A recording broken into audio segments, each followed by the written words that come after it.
¿no quieres ser mi amigo? Lujo total, todos los miércoles en Discovery Travel and Living. 5 guías turísticos, 5 diferentes puntos de vista y todo Suramérica por delante. 5 tomas, todos los martes en Discovery Travel and Living.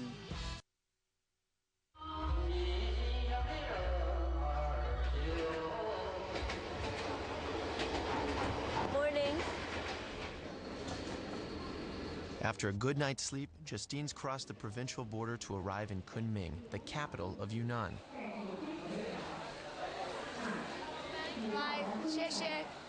But on some train trips, the borders are international. Ian's in Hungary, approaching the Romanian border.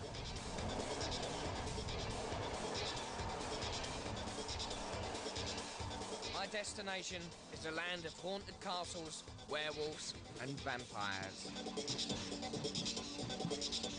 My first stop is Transylvania's most picturesque medieval town, Timișoara. Vampire. Yeah. Dracula. Yeah. Was it? Dracula. Dracula. Dracula. Vampire. Yeah. Look, in there.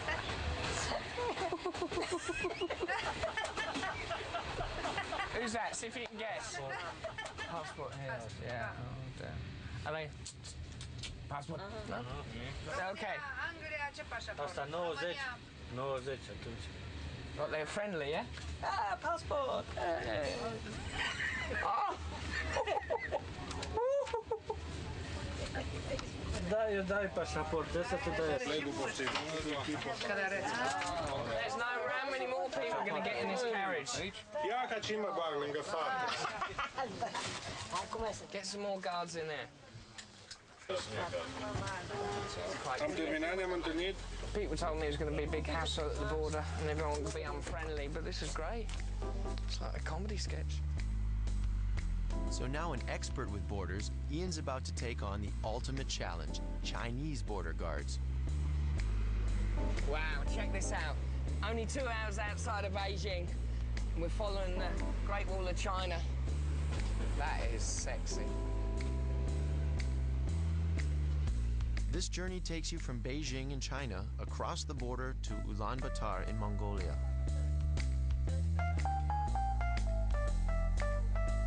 We were a little bit worried about traveling alone because we heard about people getting Stories. Yeah, hassled or robbed on the train. Bring a Walkman because the piped music just drives you absolutely crazy, and it also brings back the sanity after those arguments with the border guards. 5 hours into the journey now, and everyone just seems to be chilling out best way they can.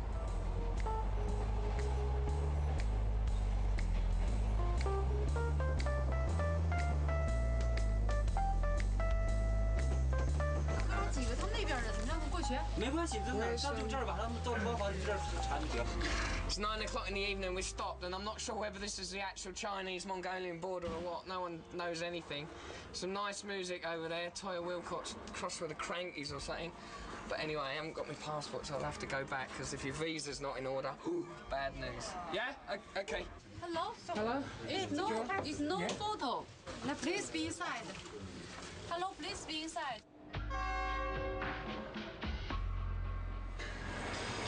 I ain't got a clue what's going on.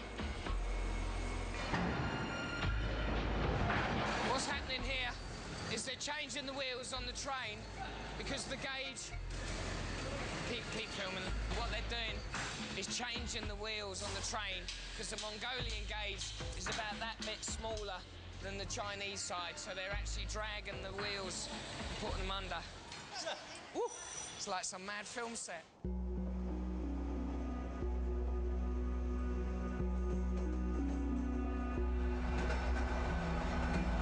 This is great. I thought the toilets were really going to stink, but perfect. And this is unbelievable. It's actually got a plug. Woo! Rarity. Now get out of it, good sake.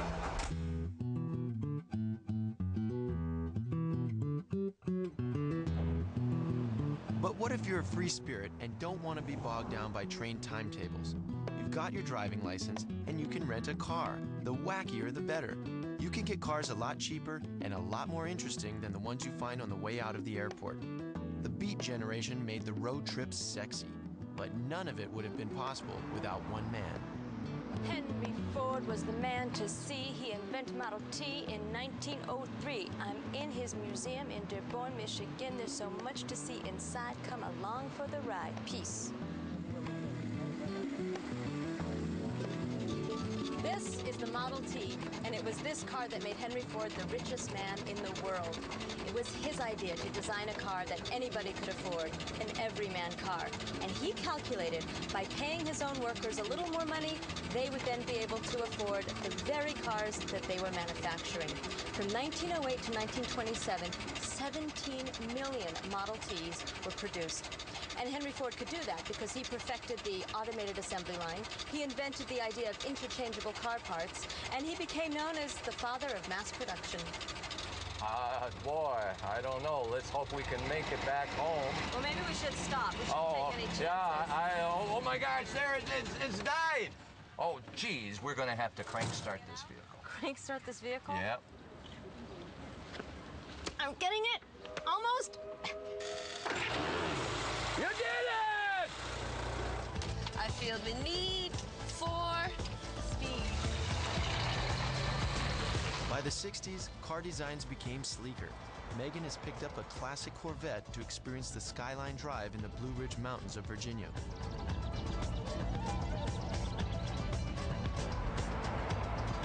It passes through the Shenandoah National Park, full of wildlife and dramatic rock formations.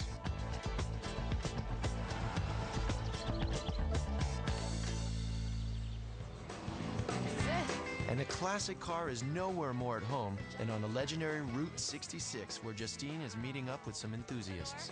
Hi. Hi. I'm Justine. Hi, Justine. Nice to meet you. Nice to meet you. Hi, Justine. Nice to meet you. Same here. We're looking forward to it. Yeah, this is great. We'll show you what Route 66 in Illinois is all about today. Yeah. And what a better way of doing it than having these classic cars. Right, So that's what we like to do. And is that an original color on that Chevrolet? Is that pink color original? Yes, it is. That's a stunning color, huh? This is our car. Oh, I was car, wondering. my It's wife's beautiful. I love the color of this. We recently just did the Route 66 trip all the way to the whole thing. Santa Monica. So we pride ourselves Route on 66 goes from where to where? Chicago to Santa Monica, California. Actually, it's 2,448 miles, and we were privileged to do it 2 months ago and cover 4,792 miles round trip.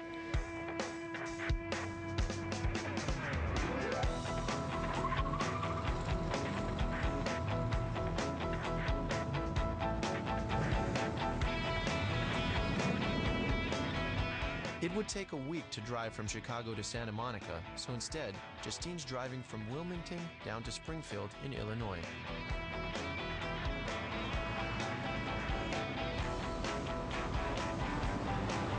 What they did is they attached the towns with additional paving. As a result, here in Illinois, that created 300 miles of continuous paved road, and that was remarkable in its day. Built in the 1920s, John Steinbeck called Route 66 the Mother Road, the road of flight and the glory road to the land of second chance.